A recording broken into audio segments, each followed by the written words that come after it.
Renault duster का दोस्तों finally India में कमबैक हो गया और अगर आप देखें पिछले कुछ महीनों के बेस्ट लॉन्च इवेंट्स में से एक है जो कि किसी भी कार मेकर ने इंडिया में करी है, जिसमें इन्होंने लिटरली पूरा स्टेडियम दोस्तों बुक करा दिया और स्टेडियम भरा भी हुआ था। अब ऐसा ऑब्वियसली नहीं होने वाला कि भाई ये स्टेडियम में सारे बंदे भाई वो पीआर वाले बंदे ही थे, ये मेरे ख्याल से इनके एम्प्लॉयज भी थे जो कि स्टेडियम के अंदर बैठे हुए थे और इनकी फैक्ट्री वाले एम्प्लॉयज होंगे दोस्तों, क्योंकि ऑब्वियसली बाहर से तो इन्होंने बंदे बुलाए नहीं होंगे कि भाई 99 रुपीज की टिकट में you can attend the Renault launch event. और अगर आप देखें इस वाले इवेंट के अंदर रेनॉल्ट ने काफी सारी इंफॉर्मेशन बताई है इस गाड़ी की पावर ट्रेन्स के बारे में, इसके फीचर्स के बारे में, इसकी लुक्स के बारे में। और पहले जब ये गाड़ी इंडिया में लॉन्च नहीं हुई थी, जब हो रही थी, तो तब मेरे को लग रहा था कि भाई इस गाड़ी के अंदर ऐसा क्या यूनिक होने वाला है जिससे गाड़ी अपने सेगमेंट के अंदर थोड़ा ऐसा डिफरेंशिएशन प्रोड्यूस करेगी, क्योंकि सेगमेंट में कुछ ज्यादा फीचर हो गया है, कुछ ज्यादा कंपटीशन हो गया है। Now after seeing the launch event it is not just going to differentiate, it is going to dominate in the segment. जो कि दोस्तों जो आपको पावर ट्रेन ऑप्शंस मिलते हैं सेगमेंट में किसी गाड़ी में नहीं है, जो आपको फीचर्स मिलते हैं एकदम प्रैक्टिकल वाले हैं जो कि रियल लाइफ में आपके काम आने वाली है। और लुक्स भी रेनॉल्ट ने काफी डिफरेंशिएट करी है इंडियन वाली मार्केट के लिए एज कम्पेयर टू जो हम बाहर देखते आए हैं, फॉर एग्जांपल यूरोप वगैरह में दाशिया डस्टर के अंदर।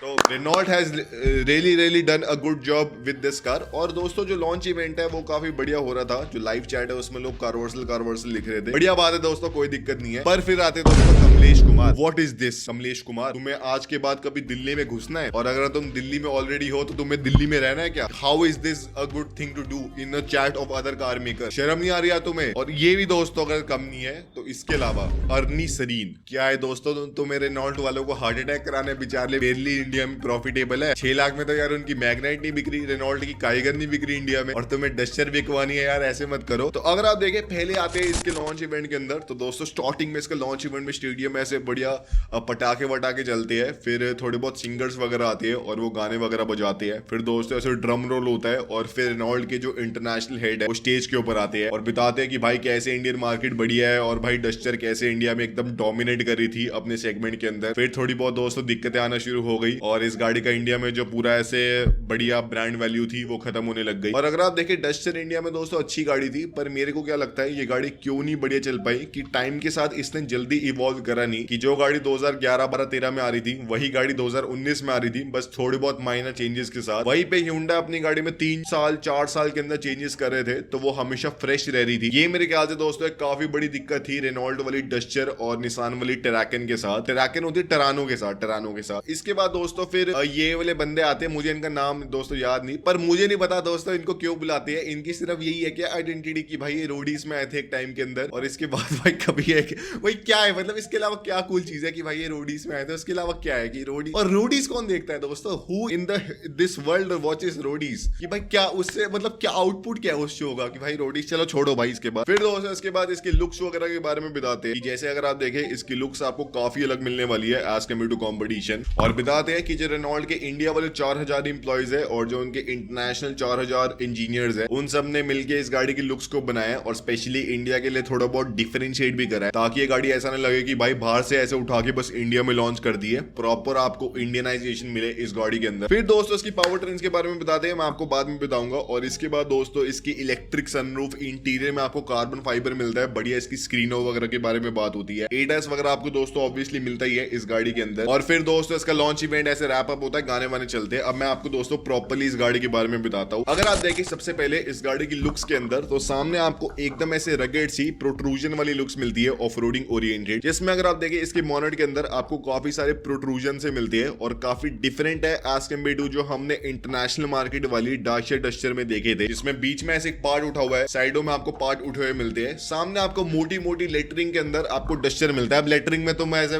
डाल दोगे, पता है मेरे को, जो कि कनेक्टेड है सामने की हेडलाइट से, जिसमें आपको कोई भी ऐसे प्रोजेक्टर हेडलैम्प नहीं मिलता, पर आपको एलईडी लाइट्स मिलती है और आपको डीआरएल मिलती है। इसके नीचे दोस्तों आपको बढ़िया इसके बम्पर मिलते हैं, जिसमें ऐसे ग्रे कलर की थोड़ी बहुत ऐसे स्किड प्लेट्स ही है और आपको ऐसे छोटे छोटे फॉग लैम्प्स मिलते हैं। It looks very nice. Side में आपको थोड़ी बहुत ऑफ रोडिंग ओरिएंटेड लुक्स मिलती है, जिसमें पहले वाली डस्टर की तरह आपको मोटे मोटे फेंडर्स मिलती है, स्ट्रेट से आपको रूफ लाइन मिलती है और पीछे वाला जो दरवाजा है उसका आपको हैंडल खिड़की के पीछे मिलता है। और आपको अलॉयज के 2 डिफरेंट ऑप्शन मिलते हैं। मेरे ख्याल से इस गाड़ी के 2 डिफरेंट ऑप्शन आने वाले हैं, एक है ऑफ रोडिंग ओरिएंटेड वाले जो कि 18 इंच के है, और एक है परफॉर्मेंस ओरिएंटेड वाले जो कि दोबारा 18 इंच के है पर डुअल टोन फिनिश की है। और ये दोस्तों आप खुद बताओ एकदम सेम अलॉयज नहीं लग रहे जो कि आपको टिगुआन आर लाइन के अंदर मिलते हैं? मुझे एकदम सेम लग रही है, या तो I am not seeing them properly, या तो दोस्तों सेम ही है। और साथ ही में जो इसका ऑफ रोडिंग ओरिएंटेड वाला वर्जन है उसके अंदर एक हिमालयन सीरीज टाइप आती है, जिसमें ऐसे आपको एक डेकल सा भी मिलता है इसके दरवाजे के सामने, एक स्क्वायर सा, जो कि इसका डस्टर आइकॉनिक लॉन्च एडिशन है। और इस आइकॉनिक लॉन्च एडिशन के अंदर आपको थोड़ी बहुत ऐसे येलो स्ट्राइप्स वगैरह मिलने वाली है इसके दरवाजों पे, इसके इंटीरियर में और थोड़ी बहुत इसके व्हील्स वगैरह में। इसके बाद अगर आप देखें पीछे इस गाड़ी में आपको और डिफरेंसेस मिलते हैं, जिसमें जो लुक्स है वो तो काफी कुछ सिमिलर है इंटरनेशनल वाली दाइशे डस्टर से, पर इसके अंदर आपको कनेक्टेड वाली टेल लाइट्स मिलती है जो कि है सेम बूमरैंग शेप की, पर बीच में एक एलईडी बार है जो कि उसको कनेक्ट कर रहा है। और पूरी ये ब्लैक हाउसिंग के अंदर है, जिसमें ऐसे नंबर प्लेट आपकी लगने वाली है। नीचे आपको मोटा डस्टर का बैच मिलता है और पीछे का बम्पर भी दोस्तों काफी मोटा है, काफी अच्छा लग रहा है। इंटीरियर में दोस्तों अगर आप आते हैं तो मेरे ख्याल से रियल में डस्टर ने रेनॉल्ट ने अपग्रेड करी है और काफी कुछ इसके अंदर इंडियनाइजेशन है। और प्रॉपरली रेनॉल्ट ने दोस्तों इंडियन मार्केट को देखा इस गाड़ी को लॉन्च करने से पहले, क्योंकि जो इंटरनेशनल मार्केट वाला इंटीरियर है वो अच्छा था पर दोस्तों इंडियन स्टैंडर्ड के हिसाब से था नहीं। अब दोस्तों कितना अलग लग रहा है ना कि इंडियन स्टैंडर्ड के हिसाब से था नहीं, कि भाई हमारे इंडिया में स्टैंडर्ड ज्यादा हाई हो गया है as compared to international market, जबकि इस गाड़ी का प्राइस वहां पे ज्यादा है एज कम्पेयर टू इंडिया। भाई competition really makes great products. अब अगर आप देखें इसके अंदर रेनॉल्ट ने परफॉर्मेंस के ऊपर काफी फोकस करा है, तो आपको डैशबोर्ड में ऐसे कार्बन फाइबर वाली थीम मिलती है, काफी कूल लगती है और आपको स्टिचिंग भी काफी कूल सी मिलती है। इसका डैशबोर्ड काफी मल्टी लेयर वाली इफेक्ट वाला है, जिसमें ऐसे ऊपर एक लेयर है, फिर कार्बन फाइबर वाली लेयर है, फिर नीचे एक लेयर है, जिसमें आपको सेंटर कंसोल में इसके मतलब बीच में आपको 12 इंच की एक नई वाली स्क्रीन मिलने वाली है, जिसके अंदर कूल क्या है कि आपको इनबिल्ट गूगल मिलने वाला है। अब इसका दोस्तों मतलब क्या होता है कि जैसे अगर आपको अपनी गाड़ी में गूगल मैप चलाना है तो दोस्तों आपको अपने फोन को एप्पल कारप्ले या फिर एंड्रॉइड ऑटो से कनेक्ट करना पड़ेगा और फिर आपको अपने फोन में चलाना पड़ता है गूगल मैप्स और फिर आपकी गाड़ी में चलता है। इसके अंदर क्योंकि इनबिल्ट गूगल है तो आपको डायरेक्टली इसके अंदर गूगल मैप्स मिलता है, तो आप बिना अपना फोन कनेक्ट करे इसके अंदर गूगल मैप्स या फिर और भी एंड्रॉइड के ऐप चला सकते हैं, फॉर एग्जाम्पल YT म्यूजिक वगैरह। बस आपको लॉग इन मारना है अपना, जो कि दोस्तों मेरे ख्याल से काफी हैंडी है, क्योंकि मैं सिर्फ अपना फोन इसलिए कनेक्ट करता हूं कि भाई मुझे गूगल मैप चलाना है। अगर वो मेरी गाड़ी के अंदर इनबिल्ट है तो मेरे को भाई फोन कनेक्ट करने की जरूरत ही क्या है, उसकी बैटरी खराब करने की जरूरत ही क्या है, उसको लिटरली मैं बस चार्ज करूंगा और गाड़ी के अंदर अपनी खुद की सिम है, अपना खुद का सारा ऐसे डेटा वगैरह है, वो खुद गूगल मैप चलाएगी बिना किसी दिक्कत के। That is I think so really nice. और वही अगर आप देखिए ये कनेक्टेड स्क्रीन है, मतलब कनेक्टेड नहीं है पर कनेक्टेड फॉर्मेट के अंदर है इसके इंस्ट्रूमेंट क्लस्टर से, जो कि दोबारा 10 इंच का है। इसके स्टीयरिंग में आपको दोस्तों ऐसे बढ़िया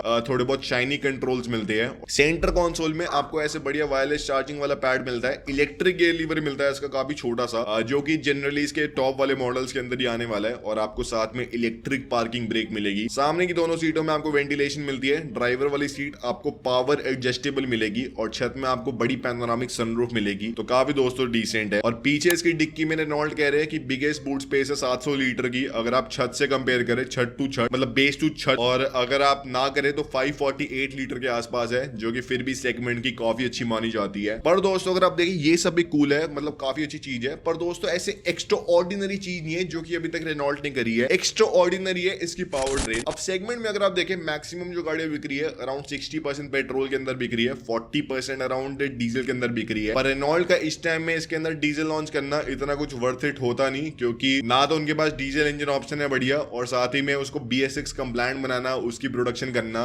it would have been not worth it at all. इसलिए दोस्तों रेनॉल्ट ने इसके अंदर 3 डिफरेंट इंजन ऑप्शंस को लॉन्च करा है, जो कि दोस्तों तीनों डिफरेंट इंजन है। ऐसा नहीं है एक इंजन की डिफरेंट ट्यूनिंग है, और तीनों इंजन के अंदर आपको डिफरेंट उनकी USPs मिलती है। और मुझे लगता है दोस्तों बेस्ट पावर ट्रेन कॉम्बिनेशन है जो कि आज तक इंडिया में इस वाले सेगमेंट में आपको किसी भी गाड़ी में मिलता है। एक है इसका 1.0 लीटर का टर्बो इंजन जो कि बेस मॉडल में आने वाला है, जिसमें आपको 100 हॉर्स पावर मिलेगी, अराउंड 109 हॉर्स पावर मिलेगी कम करके अगर मैं आपको बताऊं, और आपको 160 Nm का टॉर्क मिलने वाला है। तो टॉर्क वाइज अगर आप देखिए सेगमेंट के हिसाब से एकदम बढ़िया है, हॉर्स पावर थोड़ी कम है सेगमेंट के हिसाब से, पर ये इसके बेस मॉडल में आने वाला है ताकि इसका एंट्री लेवल वाला वर्जन थोड़ा अफोर्डेबल रहे, थोड़ा सस्ता रहे। इसके ऊपर आने वाला दोस्तों इसका मर्सिडीज वाला 1.3 लीटर का टर्बो इंजन TCE 160 वाला। अब अगर आपको पता नहीं, जो ये मर्सिडीज की A क्लास वगैरह है ना, जो छोटी वाली उनकी गाड़ी है, उसके अंदर भी यही वाला इंजन का इस्तेमाल होता है। तो जो मर्सिडीज वाले बोलते नहीं लाड लो इस गाड़ी में तो बहुत ही बढ़िया इंजन है, ये दोस्तों बढ़िया इंजन है, पर वो रेनॉल्ट से ले रखा है। तो टेक्निकली जो डस्टर वाले लोग इंजन चलाने वाले हैं और जो मर्सिडीज A क्लास वाले लोग इंजन चलाने वाले हैं वो सेम होने वाले हैं। अब इसके अंदर कूल चीज क्या है कि इस इंजन में आपको टर्बो चार्जिंग वगैरह मिलती है, जिससे आपको 163 हॉर्स पावर मिलती है, और आपको 280 Nm का टॉर्क मिलता है, जिससे टॉर्क वाइज भी और हॉर्स पावर वाइज भी ये अपने सेगमेंट का सबसे पावरफुल इंजन है। और आपको 6 स्पीड की वेट क्लच ट्रांसमिशन मिलती है या फिर आपको मैनुअल का ऑप्शन मिलता है। तो टेक्निकली इंजन अपने सेगमेंट का सबसे पावरफुल भी है, सबसे छोटे में से एक भी है, तो आपको बढ़िया दोस्तों ऐसे किक मिलने वाली है। I think so it's a really good combination.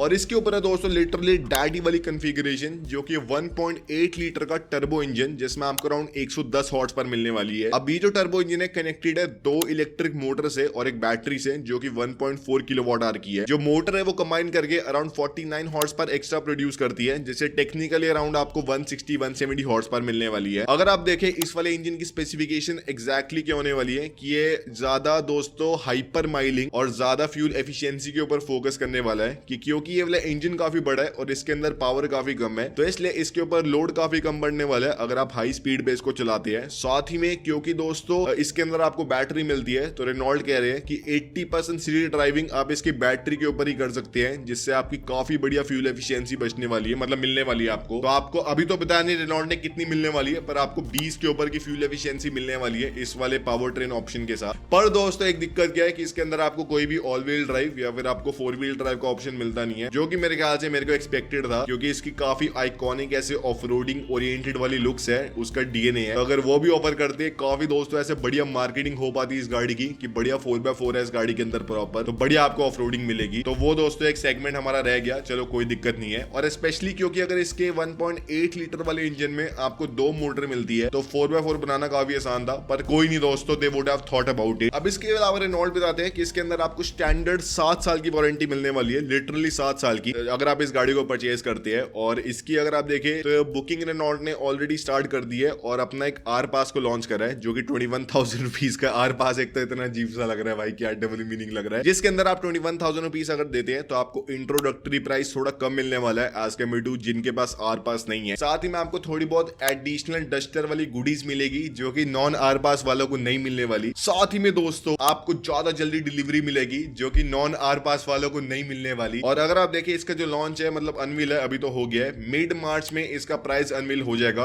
अप्रैल से इसके टर्बो वाले इंजन की डिलीवरी स्टार्ट हो जाएगी और दिवाली पे जाके इसके हाइब्रिड वाले इंजन की डिलीवरी स्टार्ट होगी। तो दोस्तों मैं भी अगर आपको बताऊं, अगर इसका जो हाइब्रिड वाला ऑप्शन है उसका प्राइस अफोर्डेबल रहता है, I can also think of buying this car in hybrid format, जब तक दिवाली तक इसके बढ़िया रिव्यूज वगैरह आ जाएंगे। और 7 साल की आपको वारंटी मिल रही है, तो रेनॉल्ट उसके ऊपर भी दोस्तों काफी बढ़िया कैपिटलाइज कर पाएंगे कि इसकी रीसेल वैल्यू बढ़िया होने वाली है। और साथ ही में दोस्तों इसकी आफ्टर सेल सर्विस में आपको इतनी दिक्कत होने नहीं वाली। आप दोस्तों बताना इस गाड़ी का क्या प्राइस होना चाहिए। मेरे ख्याल से अगर इसका प्राइस स्टार्ट होता है 11 लाख रुपए से, 10 लाख रुपए से, 11 लाख से मेरे ख्याल से होगा, और अप टू 21 लाख रुपए जाता है, it is going to be a good car. अगर 25-26 की आती है हाइब्रिड में, वो थोड़ी दोस्तों महंगी हो जाएगी, पर मेरे ख्याल से नहीं होने वाली। इतने प्राइस में बढ़िया दोस्तों ये गाड़ी में मजे आएंगे। आप दोस्तों बताना how did you like this car. और ये था आज की वीडियो में, अगर आपको पसंद आए तो लाइक शेयर सब्सक्राइब कर देना कारवर्सल को।